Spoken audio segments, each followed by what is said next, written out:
Vous écoutez le podcast Devenir écrivain avec Lucie Castel, épisode 147.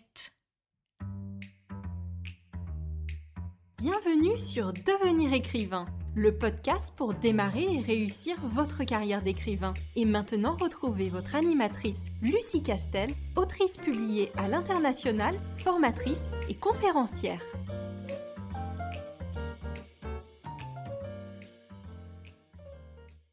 Bonjour, je suis ravie de te retrouver pour un tout nouvel épisode de podcast consacré aujourd'hui à l'attrait du anti-héros. Alors, abordons aujourd'hui un sujet qui me passionne. Je pense que si tu me suis sur l'Instagram de l'ICAR et que tu as déjà assisté à quelques-uns de mes webinaires, tu sais que la question du anti-héros et de l'antagoniste, par extension, est un sujet qui me passionne. Et j'avais envie de faire un épisode aujourd'hui qui parlait plus particulièrement de la raison pour laquelle, faut bien le reconnaître, l'image du anti-héros vend beaucoup plus à l'heure actuelle que celle du héros. Et je voulais un petit peu décortiquer cette réalité avec quelques exemples et puis jeter quelques pistes de réflexion qui, j'espère, feront écho dans ta propre réflexion. Peut-être que tu en as d'ailleurs des différentes. Surtout, n'hésite pas à réagir sur nos réseaux sociaux ou à en parler sur les tiens, bien entendu, parce que c'est une vraie question que se posent les auteurs et les autrices lorsqu'ils se mettent à travailler leur personnages et leurs nouvelles histoires. La question qui tourne autour de pourquoi tel ou tel trope, pourquoi tel ou tel thème, pourquoi tel ou tel personnage fonctionne et crée une sorte d'engouement, une sorte de phénomène de mode. Pourquoi est-ce que cela se produit ? C'est une question, alors évidemment on n'a pas toujours la réponse, mais c'est une question qui obnubile les auteurs et les autrices, et à juste titre bien sûr, parce que ça a un rapport directement avec l'exercice de notre métier. Et même si évidemment on n'a certainement pas de contrôle sur l'émergence de phénomènes de mode et qu'il est toujours plus facile d'analyser un phénomène de mode a posteriori que a priori et les anticiper évidemment, on peut quand même se plonger sur quelques pistes de réflexion autour de ces archétypes de personnages ou ces tropes liés à certains récits ou des thèmes qui sont abordés et qui percent et qui font un tabac à chaque fois. Et je trouve que c'est assez intéressant et enrichissant en tout cas de s'intéresser à cette question. Alors pour rappel, avant de réfléchir autour de cet attrait du anti-héros, pour rappel, la définition qu'on peut faire du anti-héros, c'est qu'il est d'abord un personnage central de l'histoire, mais il n'a pas les qualités classiques que l'on retrouve dans le mythe et l'archétype du héros. En gros, il est à l'opposé du héros, d'où son nom évidemment, c'est une évidence, de anti-héros. Alors traditionnellement, et on le sait depuis quand même un certain nombre de décennies, voire de siècles, puisque déjà, lorsqu'on étudie les textes de l'Antiquité, on a un archétype du héros qui est déjà très théorisé, qui est déjà très analysé en fait. Et clairement, le mythe du héros classique, du héros antique, rassemble des qualités qui sont toujours à peu près les mêmes et qui tournent autour de la force, la rage de vaincre, le courage, la sagesse, la grandeur et évidemment l'accomplissement d'exploits qui s'accompagne le plus souvent de dons spécifiques. C'est-à-dire que le héros se révèle être particulièrement brillant, particulièrement retors, particulièrement habile, particulièrement puissant, etc., etc. Bref, des qualités qui surviennent soit au tout début de l'histoire parce que le héros les a en lui dès le départ, soit ce sont des qualités qui émergent suite à la réalisation de certains défis, de certaines missions qui fait que le héros se révèle et se transcende. Donc, si on a cette définition du héros, qui est une définition qui n'a quasiment pas bougé depuis l'Antiquité, l'anti-héros, c'est un personnage qui porte l'histoire et qui se trouve à l'opposé. Et donc, s'il se trouve à l'opposé, cet anti-héros peut avoir ses qualités suivantes, si on peut appeler ça des qualités, mais en tout cas des caractéristiques, d'être médiocre, de n'être pas forcément animé par des sentiments altruistes, où il est assez faible physiquement, il a une intelligence tout à fait moyenne, il est plutôt couard, en fait, pas tellement courageux, et il n'est pas né avec des dons particulièrement exceptionnels, voire même c'est pas du tout son truc d'être dans l'aventure, de chercher l'aventure et de forcément vouloir sauver la veuve et l'orphelin qui le ferait se mettre dans une posture d'aventure et dans une posture d'héroïsme du coup. D'ailleurs, le mythe du anti-héros s'accompagne aussi de l'appellation, j'allais dire très connue à l'heure actuelle, qui est celle du héros malgré lui. Et alors le héros malgré lui, c'est une sous-catégorie du anti-héros qui est que on a un personnage qui va se retrouver bien malgré lui au cœur de l'action, qui va devoir bien malgré lui accomplir de grandes choses, c'est-à-dire être responsable de hauts faits, réaliser des travaux assez exceptionnels, se révéler être meilleur qu'il n'est, bref, faire tout le boulot d'un héros, alors que lui, il n'est pas du tout ni courageux, ni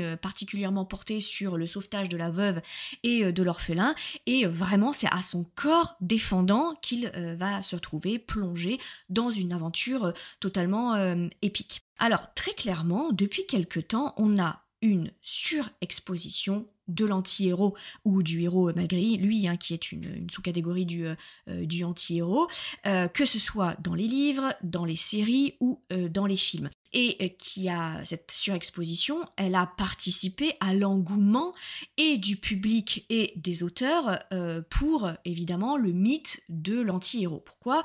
Parce que certains romans, certaines séries et certains films ont eu un tel succès, et un succès quasiment uniquement du fait de la personnalité de l'anti-héros. Bref, ils ont eu un tel succès que, évidemment, ça a donné des idées aux futurs scénaristes, aux futurs réalisateurs et aux futurs auteurs, qui fait qu'on a une recrudescence, une explosion même, de ce héros qui sont par défaut presque des anti-héros. C'est-à-dire qu'à l'heure actuelle, on a un petit peu l'impression que si on se trouvait face à un héros classique, avec les qualités classiques du héros mythologique, et ce serait quelque chose d'assez exceptionnel. Et que maintenant, la règle est plutôt de base d'avoir un héros qui est un anti-héros. Alors avec plus ou moins de casseroles à ses chevilles, on est d'accord, mais la mode et la normalité à l'heure actuelle est plutôt dans le camp de l'anti-héros et du héros malgré lui, plutôt que du héros classique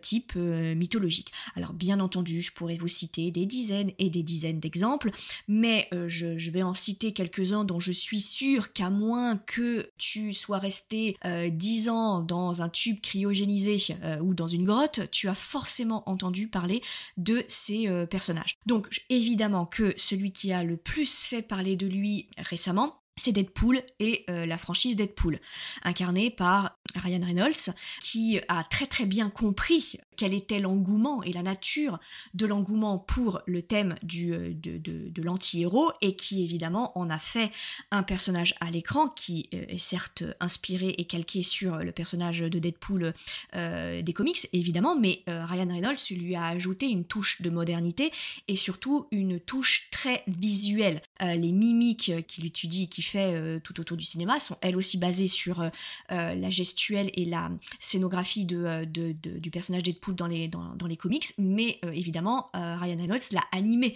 puisque évidemment la différence entre une BD et le cinéma, c'est que le cinéma, on a un personnage qui est en 3D, qui évolue, qui bouge, qui a une voix, etc., etc. Et donc il a fait un véritable jeu de mime autour de ça. Donc c'est la raison pour laquelle je dis que l'acteur, qui s'est beaucoup investi dans la création de ce personnage, a très bien compris l'engouement qu'il y avait autour de l'anti-héros.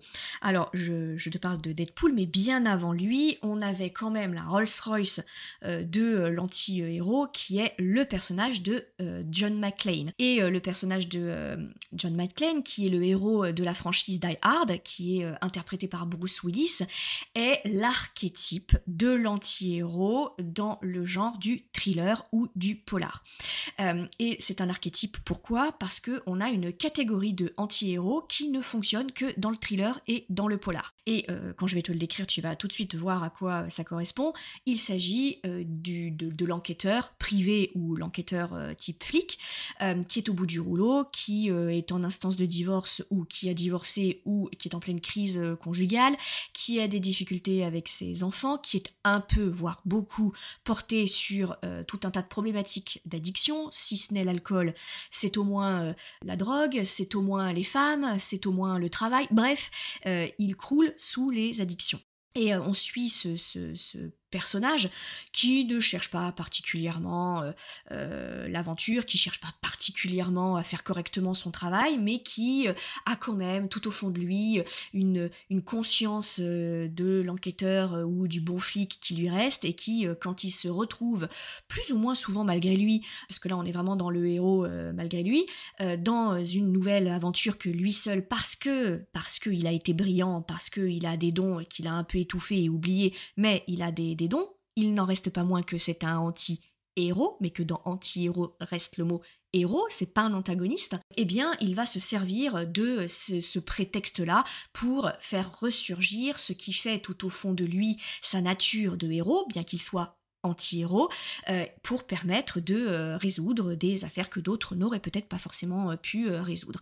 Alors évidemment, on peut remonter encore plus loin et citer le personnage de Sherlock, qui est, si je peux dire, un peu les prémices, les débuts du anti-héros dans le thriller et le polar en tout cas, et qui est cette figure enquêtrice qui est tout aussi géniale que pleine de failles, qui a tout autant de qualités que de défauts, très prégnants du coup, et qui font de ce personnage quelqu'un d'assez antipathique. Alors de très efficace pour le récit, puisque c'est le seul qui déjoue l'intrigue et qui déjoue les énigmes, hein. Je rappelle qu'on est dans le thriller et dans le polar, mais à la fois, ça fait de lui un personnage qu'il est très difficile d'aimer en tant qu'humain. On peut l'admirer, bien entendu, on peut trouver jouissif son raisonnement et comment est-ce qu'il arrive à démasquer l'antagoniste, du coup, mais ça en fait un personnage assez antipathique, du coup, voilà. Mais évidemment, on peut citer des personnages qui sont d'ailleurs très très dérivés de John McClane ou de Sherlock Holmes.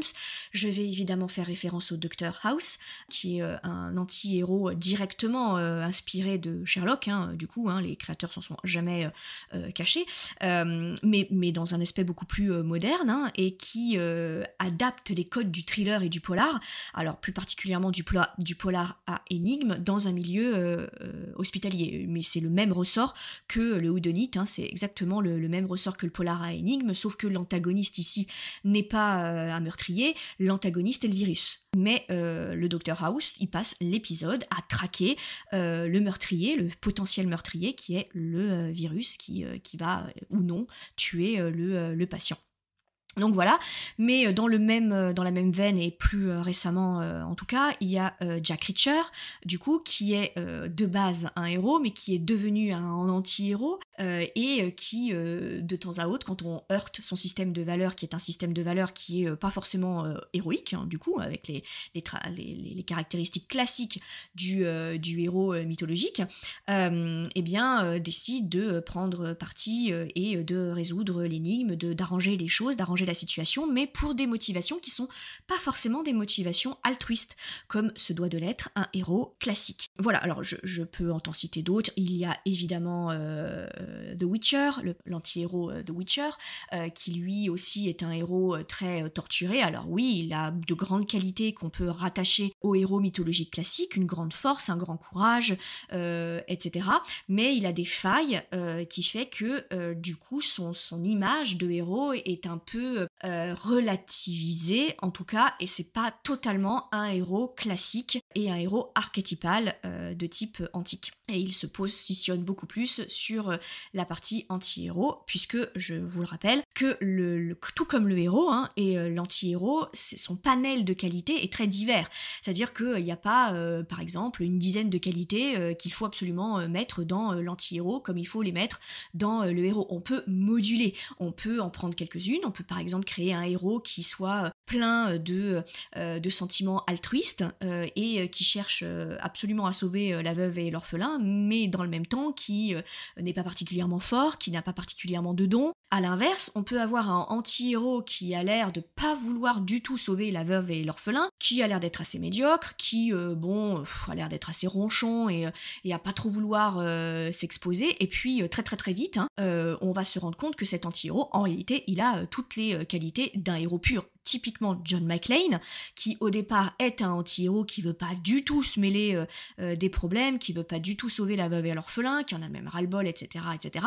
En fait, on se rend compte très très vite dans les premières 20 minutes du film qu'il est effectivement très héros, et beaucoup plus héros que anti-héros. Mais en tout cas, il démarre chacun de ses films par une posture d'anti-héros. Et c'est que lorsque l'aventure lui tombe dessus et qu'il n'a pas d'autre choix que d'y aller, que là, pour le coup, il prend sa casquette de héros. Donc, on n'est pas obligé de faire un anti-héros très très marqué. Alors, bien sûr, dans le cadre de Deadpool, on a un anti-héros qui est très très très connoté anti-héros, aussi parce que le parti pris de Deadpool, c'est de jouer avec l'absurde. C'est un récit et une histoire qui flirtent avec le mythe de l'absurdité, du coup, et que Ryan Reynolds l'a joué en plus de façon très comique et a poussé ce caractère ubuesque et ce caractère absurde au cinéma.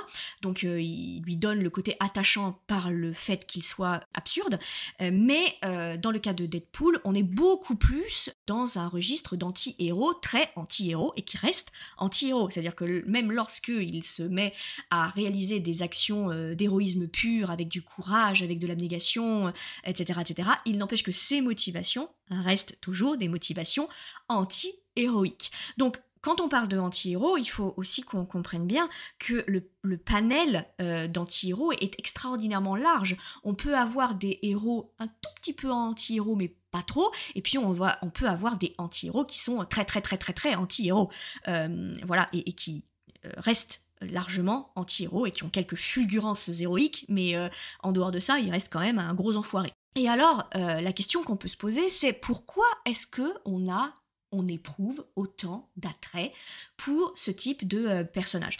Pourquoi est-ce que depuis quelque temps, lorsqu'on met un anti-héros, soit très très très connoté à la Deadpool, soit moyennement connoté comme The Witcher ou Jack Reacher par exemple, pourquoi est-ce qu'à tous les coups ça fonctionne ? Eh bien, la première des choses, c'est que je pense qu'il y a un côté, je dirais, très exutoire avec l'anti-héros. Et ce caractère exutoire, presque cathartique de l'anti-héros permet au lecteur une identification plus facile. Je le répète assez souvent, mais ce qui fait un bon roman, c'est la facilité avec laquelle le lecteur va se sentir connecté à l'histoire et au personnage. La connexion avec le récit et les personnages assure l'immersion du lecteur dans le récit. Et plus un lecteur se sent immergé dans un récit, et plus évidemment il va vouloir avoir la fin de l'histoire, et il va avoir du mal à décrocher de sa lecture. C'est ce qui provoque le fameux page turner, et qui fait qu'une lecture va devenir addicte. Mais pour que le lecteur puisse se sentir connecté avec les personnages, il y a un élément qui est très important, et cet élément, c'est que le lecteur doit comprendre les motivations et le caractère des personnages. En d'autres termes, il faut que les agissements et les conflits internes ou externes du personnage, son caractère, soient accessibles et compréhensibles par le lecteur. Donc, par exemple, si vous avez un psychopathe ou un sociopathe en personnage principal. La problématique, ça va être que le lecteur va bien comprendre intellectuellement qu'il a affaire à un sociopathe ou un psychopathe, mais il va avoir bien du mal à adhérer à son mode de fonctionnement et à son mode de pensée, parce que la plupart des lecteurs ne sont ni sociopathes ni psychopathes. Et comme le sociopathe et le psychopathe ont une carence d'affect et sont dans l'incapacité d'éprouver une quelconque empathie ou un quelconque sentiment envers autrui en tout cas, et ça c'est la base du fonctionnement de tout être humain, le lecteur va avoir du mal à se sentir connecté avec ce personnage-là. Et peu importe ce qui lui arrive à ce personnage, qu'il meure, qu'il vive, qu'il réussisse, bon, on sera content d'avoir vécu l'aventure et de l'avoir vu particulièrement brillant. Mais si à aucun moment il y a un personnage très fort qui permet ce lien de connexion avec le lecteur, ça va rester une lecture très passive et très froide en fait. Le risque qu'on a avec un héros, qui n'a rien à voir avec le psychopathe et le sociopathe, mais d'une certaine façon, il a le même problème. C'est-à-dire que lorsqu'on est face à un héros mythologique, à un archétype de héros, c'est quand même un personnage assez exceptionnel. C'est quand même un personnage hors norme. C'est-à-dire que c'est un personnage qui a un courage que la plupart des gens n'ont pas, qui possède des dons que la plupart des personnages n'ont pas, qui sont plus forts que la plupart des êtres humains, plus brillants que la plupart des êtres humains, plus altruiste que la plupart des êtres humains. Bref, le héros, c'est le syndrome Captain America. Donc le Captain America, ok, mais il est parfait, il est beau, il est fort, il est altruiste, il est courageux, il pense toujours qu'aux autres, il se lève jamais du mauvais pied, il se cogne jamais le petit orteil contre un meuble, il jure jamais, ou quand il jure, ça prête à rire. Du coup, le problème, c'est que c'est très compliqué, nous, en tant qu'êtres humains, c'est-à-dire intelligence moyenne, force moyenne, altruisme moyen, sauf à avoir déjà sauvé une portée de 10 petits chatons dans un immeuble en feu. On sait pas trop comment on réagirait, d'ailleurs, en situation de véritable crise. On n'est pas très sûr qu'on serait des Captain America, en fait. On n'est pas certain que face à l'épreuve, face à la peur, face au danger, notre corps nous dise pas « Attends, mais t'es pas Captain America, hein, donc toi, tu sais pas courir aussi vite, t'es pas aussi fort, donc l'immeuble en flamme, tu vois, bon, bah, tu recules de 15 mètres, puis à la limite, t'appelles les pompiers, puis après, tu filmes et tu postes sur Instagram. » Je pense que la plupart de l'instinct de survie des gens, ce serait de commander ça. Et on n'est pas sûr de pouvoir déjouer la puissance de chaque instinct de survie qui fait qu'à un moment, l'instinct de survie prend le pas sur le corps et décide à votre place et vous cloue sur place, vous colle un phénomène de sidération qui fait que malgré tout votre courage et votre volonté, bah vous restez complètement figé. Donc, quand on a en face un protagoniste, un héros, qui, je le rappelle, est le personnage qui tient l'histoire, qui est absolument parfait, qui se prend quasiment jamais les pieds dans le tapis, ou quand il se prend les pieds dans le tapis, vraiment, c'est qu'en face, il y avait quelque chose d'absolument extraordinairement puissant et contre lequel on pouvait pas grand-chose, même lui, c'est difficile de se sentir connecté avec un personnage véritablement parfait et hors norme. C'est difficile d'avoir de la pitié, de l'amour, de la tendresse pour ce personnage-là, parce que le fait est que Captain America, pour ne reprendre que lui, il inspire assez peu la pitié, il inspire assez peu la tendresse, il inspire assez peu l'affection, le pardon, il inspire assez peu la complicité, en fait, parce qu'on peut l'admirer, on peut admirer Captain America, on peut se dire « Waouh, allez, ça y est, il va débarquer, il va tous nous sauver », on peut avoir de l'admiration pour Captain America, on peut le trouver beau, on peut même tomber amoureuse de lui et de se dire « Mon Dieu, si j'avais ce genre de personne à côté de moi, il ne m'arriverait jamais rien et je sais qu'il ne me lâcherait jamais, qu'il ne m'abandonnerait jamais et qu'il me protégerait quoi qu'il arrive. » Cela étant, je pense qu'il protégerait plus le monde que toi et qu'il ferait passer le monde avant toi. Mais enfin, on peut toujours se dire que, faisant partie du monde, il nous sauverait aussi. Donc on peut éprouver tout ça. Mais un lien d'empathie direct avec Captain America, je suis pas sûre qu'on y arrive. Je suis pas sûre qu'on puisse dire qu'il est touchant. Ou alors en lisant toutes ses aventures et ses péripéties au sein des comics, qui fait que il va ramasse, comme tous les personnages de comics, et qu'il meurt même, il ressuscite, je crois, de mémoire, et puis il remeurt ensuite. Je crois qu'il est toujours mort là, à l'heure actuelle. Les plus fans d'entre vous de Marvel, vous pourrez me dire, et je vous encourage à le faire, il me semble que là on est dans la phase où il est de nouveau mort. Mais je ne suis pas certaine, en tout cas dans les comics, puisque c'est pas un héros que j'apprécie particulièrement. Donc je suis pas la plus grande spécialiste de Captain America. Bref, tout ça pour dire que finalement, le héros et très classique, avec toutes les qualités qu'on lui connaît, du coup, il fait certes il provoque certes l'admiration, mais c'est compliqué d'avoir un lien avec ce personnage-là. C'est compliqué d'avoir de l'empathie.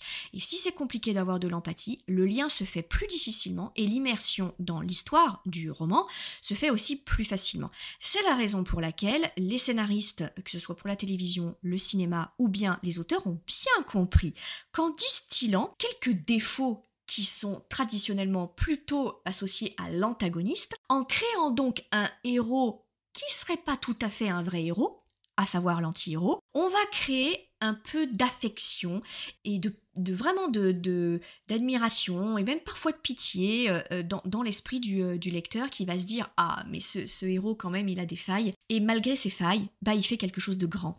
Et moi, j'ai beaucoup d'affection pour ce type de personnage parce que, à sa place, peut-être que j'aurais réagi comme lui. Peut-être que j'en aurais rien eu à faire de sauver toutes les veuves et tous les orphelins. Peut-être que l'immeuble en flammes, moi, j'en aurais eu ras-le-bol et je me serais dit « Oh non, mais c'est pas vrai, il y a vraiment personne d'autre que moi qui doit sauver cette portée du petit chaton. Bon, allez, j'y vais, mais vraiment, ça me saoule, quoi. Mais vraiment, j'en ai marre. Et vraiment, ça me saoule, les chatons. » Et voilà. Et ça va rendre le héros attachant. Pourquoi ? Parce qu'il y a ce phénomène de lien, de connexion qui fait qu'en tant que lecteur, on va se dire « Mais je pense tellement comme lui. » Mais à sa place, ça me saoulerait tellement. À sa place, j'aurais tellement envie de dire à la petite vieille « Mais pourquoi tu décides de te balader à cette heure-ci dans le quartier où il y a déjà eu 4 meurtres la semaine d'avant et où tu te balades avec un écriteau j'emmerde tous les délinquants ou j'emmerde tous les voleurs ou j'emmerde la communauté telle ou X ou Y, etc. Enfin voilà. Donc j'aurais vraiment envie de la secouer, la petite vieille. Je la sauverais, mais j'aurais vraiment envie de lui mettre une brassée à cette petite vieille. Et du coup, là, on est de nouveau connecté avec l'anti-héros. Là, ça nous parle. Et c'est ça qui est très important. Et du coup, ça embraye, ça me permet d'embrayer sur mon autre idée, qui est que derrière ce côté un peu jouissif de mais on a tellement de liens avec cet anti-héros, on pense tellement comme lui, c'est tellement jouissif que du coup, il verbalise ce que moi, je n'ai pas eu l'occasion de verbaliser. Pourquoi ? Pas parce que je n'ai jamais eu à sauver jusque-là la veuve et l'orphelin, et donc je n'ai pas eu l'occasion de balancer une punchline comme Deadpool pourrait la balancer. Donc il y a un côté vraiment jouissif et exutoire dans cet anti-héros qui va se mettre à verbaliser des choses que je rêverais de pouvoir verbaliser. Mais il y a aussi une autre chose qui est très importante pour le lecteur, c'est l'espoir. Et là, je voudrais aborder un thème, un sujet qui est extrêmement important, que j'ai jamais abordé dans ce podcast, qui est que si les livres, les romans ou les séries ou les films, mais si les romans ont un tel impact sur le lecteur, c'est non seulement parce que le lecteur a eu des émotions, a éprouvé des émotions en lisant l'histoire, mais c'est aussi parce que le lecteur va garder un certain nombre de réflexions qu'il a eues en lisant ton histoire et qu'il va confronter ces réflexions au monde dans lequel il vit. Et quand un lecteur vous dit que votre livre, votre histoire a changé sa vie, que ça l'a aidé, que ça a transformé sa vie ou ça l'a sauvé ou que sais-je, c'est qu'en réalité, les émotions que votre livre lui a provoquées, il s'en est servi pour vivre. Il s'en est servi pour passer un bout de son existence. Et ça va lui permettre, par exemple, de surmonter des deuils, de surmonter des moments compliqués dans sa vie, ou ça va lui permettre aussi d'ouvrir les yeux sur certaines choses, de le faire réfléchir sur certains aspects de la vie, sur ses propres croyances, et en ça, un roman est réussi. Quand ce que tu mets dans ton roman, ça influe directement sur le mode de pensée et les émotions que le lecteur éprouve au quotidien. Et il y a une émotion très très forte que tous les êtres humains partagent. Cette émotion, c'est l'espoir. Ce qui est de magnifique et de extraordinairement efficace dans la figure de l'anti-héros, c'est que justement, c'est facile, lorsqu'on est un héros traditionnel, de gagner. Parce qu'on est déjà pourvu de toutes les qualités. De qualités qui sont supérieures à la plupart des êtres humains. On est plus fort, on est plus courageux, on a la rage de vaincre, on a des dons, etc. Donc, c'est plus facile d'y arriver. Mais quand on est un anti-héros, c'est d'autant plus magnifique, c'est que cet anti-héros, pour réussir, doit transcender sa nature qui est pleine de casseroles. et qui est pleine de difficultés, de failles, etc. En d'autres termes, l'anti-héros, il part avec un handicap, en fait, qui est que il n'a pas tellement de dons, qu'il est médiocre, qu'il n'a pas de sentiments altruistes, qu'il n'a pas du tout la rage de vaincre, et qu'il n'a pas du tout envie de vivre une aventure. Et pourtant, ça lui tombe dessus. Il pourrait renoncer en tant qu'anti-héros. Il pourrait tout à fait renoncer, parce que en tant qu'anti-héros, il n'est pas fait pour l'aventure. Et bien, malgré le fait que ce soit un anti-héros, qu'il ne soit pas fait pour l'aventure épique, il y va, et il gagne. Et c'est d'autant plus jouissif, c'est d'autant plus beau quand un anti-héros réussit que quand un héros réussit. En fait, on a plus envie d'applaudir lorsque l'anti-héros se transcende et fait quelque chose de merveilleux que lorsque c'est un héros classique qui, ne fait que réaliser sa condition de héros. C'est la moindre des choses qu'il fasse des hauts faits et qu'il réussisse son aventure épique. C'est un héros. Et donc cet espoir dans le fait que même si on part avec des handicaps, même si on part avec des failles, des défauts, et qu'on a l'air d'être un peu moins pourvu que d'autres, qu'on a l'air d'être un peu moins doté de tout un tas de qualités, on n'est pas extraordinairement beau, ni extraordinairement intelligent, ni extraordinairement fort, ni extraordinairement doué dans tout un tas de choses, eh bien, pour autant, ça ne veut pas dire qu'on ne peut pas être capable de grandes choses, et que, surtout, on ne peut pas être capable de transcender ce avec quoi on est né ou ce avec quoi on faisait jusque-là. Cet espoir-là, c'est la leçon de vie que nous apprend le anti-héros. Et c'est en cela que c'est extraordinairement intéressant. Et qu'on sort du visionnage d'un livre, du visionnage d'une série ou d'un film ou de la lecture d'un livre, transformé, rassuré, rempli d'une certaine énergie, etc. etc. Donc ça, c'est extrêmement important. Et puis enfin, je dirais de la même façon que le lecteur se sert de ce qu'il apprend dans votre livre pour se confronter au monde, pour ouvrir son esprit, pour apprendre des choses et pour voir le monde d'une façon différente, c'est que la leçon de vie que nous apprend l'anti-héros, c'est que rien n'est jamais figé. Rien n'est jamais acté en fait, et que lorsqu'on voit un John McClane où on se dit oh là là mais ce gars-là c'est tellement un loser, mais surtout dans le 4e opus je crois où il est dans sa voiture complètement saoul, on le met sur plus aucune affaire, c'est un flic en bout de course, on se dit non mais c'est pas possible, mais ce gars-là jamais il pourra revenir à son meilleur niveau, jamais il pourra faire des choses qui nécessitent qu'on fasse un film, et pourtant, rien n'est jamais figé. John McClane ne reste pas un ancien flic ou un flic alcoolique au bout du rouleau, complètement esseulé, qui parle pas à ses enfants, qui parle plus à son ex-femme, qui est incapable d'avoir des interactions sociales épanouissantes et qui finalement n'attend que la mort d'une certaine façon. Donc il est au bout de sa vie, il est plus censé vivre quoi que ce soit, il est en attente de sa mort. Et pourtant, l'aventure le trouve. Et il réussit à transcender sa condition de mourant, d'agonisant, pour de nouveau faire quelque chose de grandiose et porter, parce que John McClane porte lui seul sur ses épaules, une aventure épique. Et ça, c'est très jouissif à regarder. Parce que ça nous renvoie, nous, à nos propres peurs de ne jamais pouvoir surmonter certains de nos défauts, certains de nos doutes, certains de nos handicaps émotionnels, physiques, de force, etc., réels, supposés, imaginés, imposés, toutes sortes de limites qu'on a, qu'on sait très bien avoir, qu'on nous a imposées, qu'on nous a données ou qu'on s'est créées au fur et à mesure, et qui fait qu'on se lève tous les matins en se disant qu'est-ce qui pourrait arriver qui change radicalement la vie que j'ai aujourd'hui. Serais-je capable de faire radicalement autre chose que ce que je fais à l'heure actuelle? Serais-je capable de réaliser mon fantasme, mon rêve ultime que je ne partage avec personne parce que j'ai tellement honte de le verbaliser, j'ai tellement honte d'être certaine de ne jamais aller au bout de ce rêve que je n'ose même pas l'aborder et le confier à mes proches. Le fait d'assister à des récits qui mettent en scène des anti-héros, ça permet quelque part de nourrir une petite partie de nous et de lui dire « tout va bien aller, parce que si du jour au lendemain, tu décidais de tout envoyer paître, tout ce qui te rend malheureux ou malheureuse, tout ce qui te limite, tout ce qui te rabaisse, tout ce qui te donne des chaînes au quotidien, ça pourrait être possible d'envoyer paître tout ça. Tu pourrais, si tu le voulais, si tu avais le bon déclic, si tu avais la bonne excuse, le bon déclencheur et le bon prétexte, tu pourrais envoyer bouler tout ça, tu pourrais te libérer. Et c'est encore possible d'y croire, parce que tant que tu n'es pas morte ou mort, c'est encore possible. La preuve, ces romans, ces films, ces livres, c'est ce qu'ils racontent avec la figure de l'anti-héros.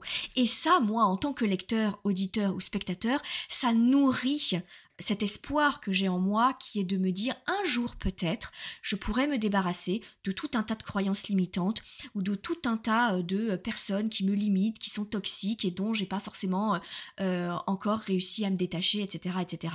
Et c'est, à mon sens, ça, cet espoir que l'on a, que nous donne la figure du anti-héros, qui explique pourquoi l'anti-héros sera toujours plus efficace en termes de protagoniste que le héros. Pourquoi est-ce qu'il réussit autant à toucher les spectateurs et les lecteurs? Et pourquoi on adore les anti-héros, on adore détester les anti-héros, on adore qu'ils nous surprennent, on adore qu'ils se prennent les pieds dans le tapis, parce qu'on sait que derrière ils vont se le relever, et qu'on adore regarder de quelle façon ils vont se relever. Et plus ils sont bas, plus ils se prennent les pieds dans le tapis, plus ils chutent, et plus on est là derrière notre écran ou derrière nos pages, et on se dit comment il va remonter. Parce que moi je sais comment il est, le anti-héros, je connais ses failles, puisque je le connais bien, ce personnage. Je sais qu'il va en chier pour s'en sortir.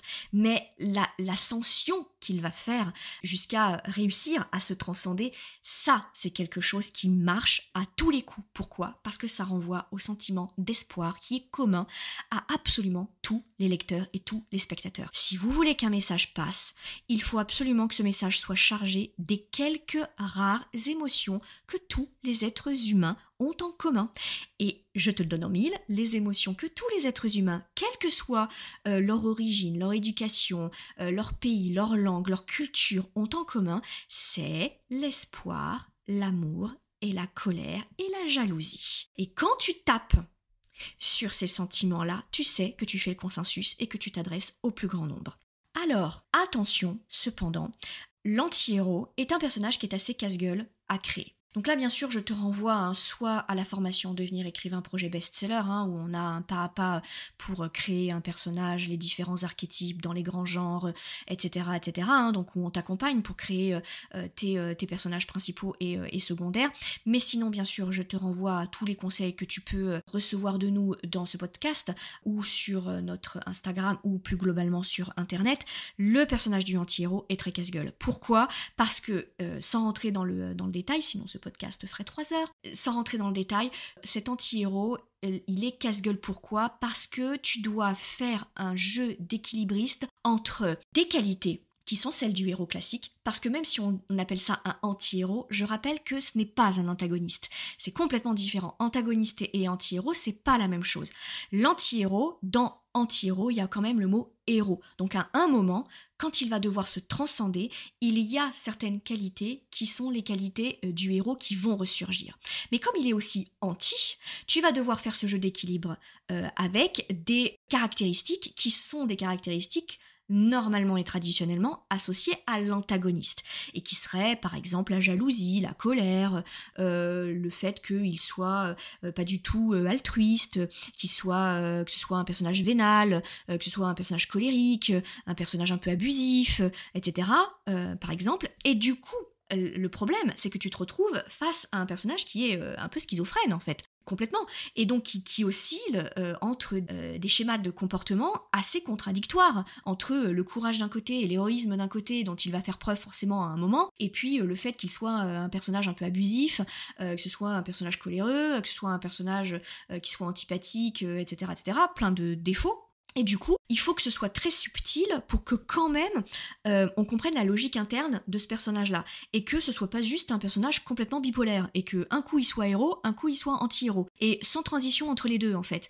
Quand on décortique les personnages de Deadpool, les personnages de Dr House, par exemple de Sherlock, notamment, ou de John McClane, en fait quand on creuse, on comprend pourquoi ils ont cette double facette en eux. Pourquoi est-ce qu'ils sont aussi bons que mauvais, aussi extraordinaires que catastrophiques? En fait, ça se tient dans leur histoire personnelle. On comprend. Et on comprend aussi la transition. On comprend les transitions et les switches entre des moments parfaitement héroïques et extraordinaires et des moments où ce sont les pires des enfoirés, clairement.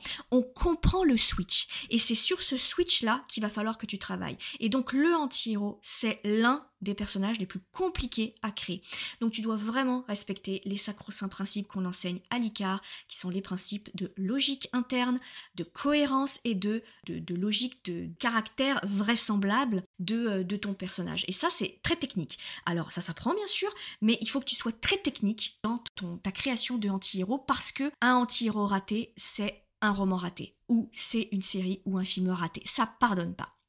Voilà, j'espère que ce long podcast t'a permis de t'interroger tout comme moi sur cette figure de anti-héros que j'adore personnellement et que j'adore étudier. Je pourrais en parler des heures, je pense que tu t'en es rendu compte du coup.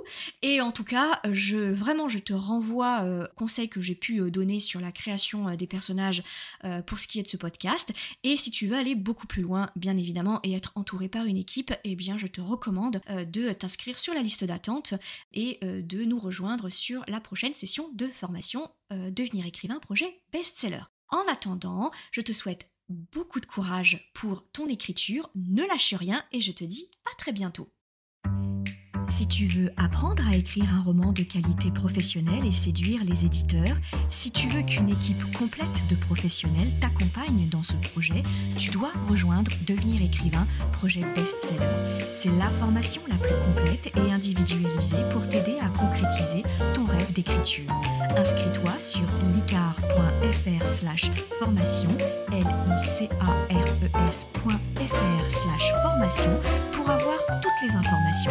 Beaucoup de nos anciens stagiaires réalisent actuellement leur rêve d'être écrivain professionnel, alors toi aussi, rejoins-les sur licar.fr/formation.